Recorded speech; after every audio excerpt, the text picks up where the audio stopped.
groups of car workers, the bank employees and the electricity power workers. The unions declaring support are led, of course, by Jack Jones' Transport Union and include the post office workers and Lord Allen's shop workers. But there are now reservations about their full acceptance of a Stage 3 policy. Some leaders like Joe Gormley and David Basnett are sceptical because they are keeping a watchful eye over their shoulder at the demands of their rank and file. Well, with me are two trade union leaders, Lord Allen of Fallowfield, who is General Secretary of USDOR, the Union of Shop, Distributive and Allied Workers, and Chairman of the TUC's Economic Committee, and Clive Jenkins, General Secretary of ASTMS, the Association of Scientific, Technical and Managerial Staff. Gentlemen, could I ask each of you first, before you argue your respective points of view, to state factually what is the position of you and your union as to what should be the next stage of incomes policy or incomes restraint, if any? Lord Allen? Yes, first I should like to deal with the past two phases in order to lead into the question you put to me, and say this, that the union I represent, and indeed myself personally, are even at this moment unrepentant supporters of the policy we supported in the past social contract phase and the one that we're in at the present time. I also have to say that we stand foursquare, indeed because on behalf of my union I had the privilege of moving the motion at last year's Congress, behind the motion that is now TUC policy, and that is that we should move in an orderly way into what is described as free collective bargaining. And we set out the conditions there which we feel we would want to see satisfied in those collective bargaining processes. Before I come to Mr. Jenkins, could I just ask you, when you say move in an orderly way towards free collective bargaining, do you mean that the next year, from next August, would be still some pay restraint but moving towards free collective bargaining later, or that you look towards having free collective bargaining during next year? Well, I think there's bound to be some restraint, if you mean by restraint, operation of the existing policy beyond July, because of the staging of the negotiations concerning the industry or the trade. Well, we'll come to the difficulties and problems of that in just a moment, but Clive Jenkins, what is the policy of you and your union for Stage 3, or if you want any stage at all? I don't think we want any stage at all, because we think that the market itself will determine what happens. There's absolutely no merit in recrimination about the past. We have always thought, and I have always thought, that the best way of settling rewards was enterprise by enterprise or industry by industry. Now, the pressures we have on us as a union probably may be different from Alf's. I'm leaving aside now the loss of purchasing power.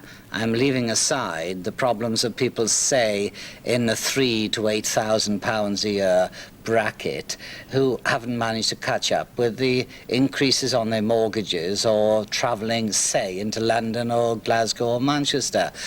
What's more worrying for us is that if you were to take, say, a first-line supervisor in manufacturing industry, you'd find that he now is earning as much as and exactly the same as the group from which he was promoted. Can I just ask you this?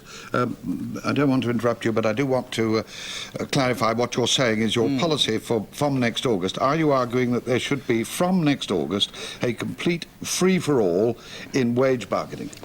Yes, I am, but when you say free-for-all, I hope you'll forgive me saying this is an emotive phrase. I don't know what free-for-all means. I don't know what the jungle of collective bargaining means.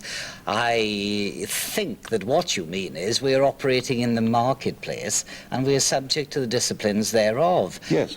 Yes, quite, but I don't think that's a free-for-all. I mean, that sounds so undisciplined, as if one could say, you shall be paid so much and that's it.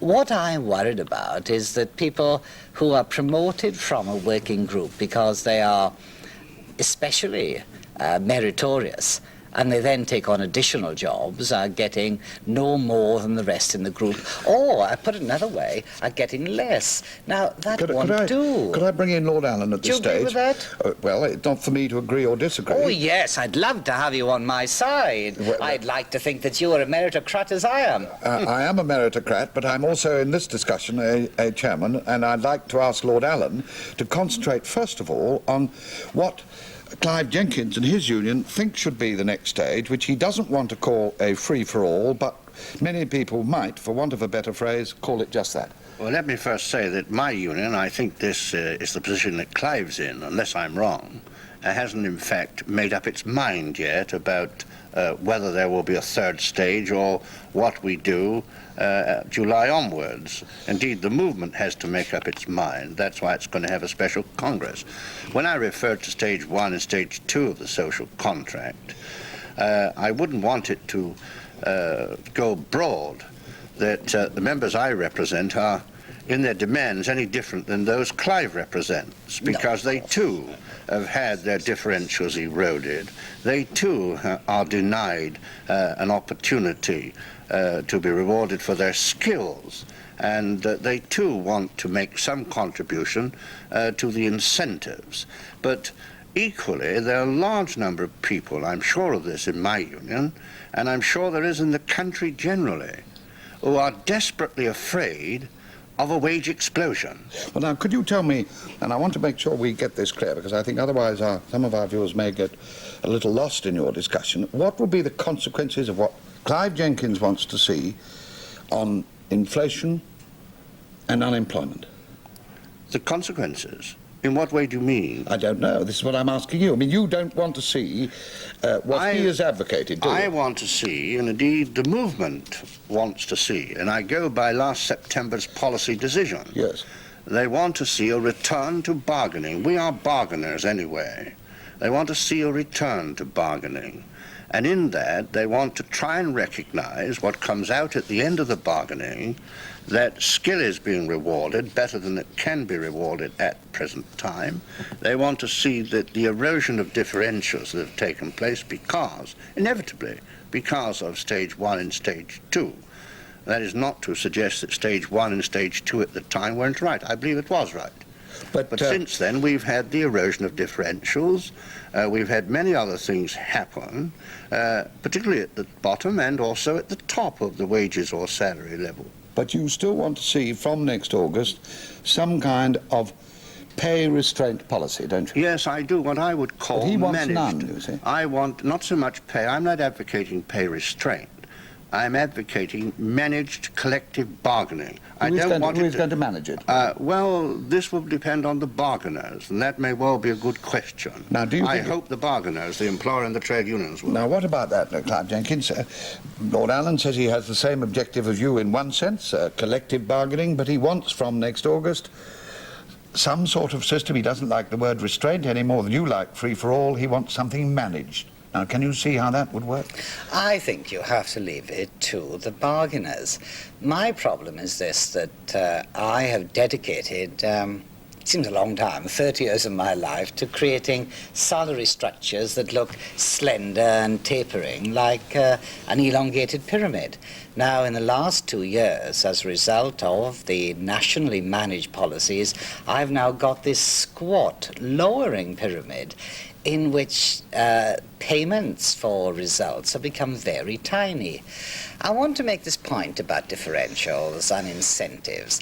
I think the kind of people that I have in my union, and I don't doubt in Alf's as well, they don't really need incentives. I mean, they like doing their jobs, but they also like to be rewarded for special skills and stresses and qualifications. Now, do you think there is any way of organising or managing what Lord Allen wants to see, namely an orderly return to collective bargaining, or do you think this is an illusion? I would have thought orderly returns must be conducted by all the unions themselves. It is an illusion, a chimera, to think that you can manage it. I don't think that's possible for a moment. What do you say to that, could I say one... Just let him deal with that, because this is the heart of the matter. Understands clearly, I'm sure he does, what I mean when I talk about a managed or orderly return to collective bargaining. If it's not orderly, it becomes disorderly.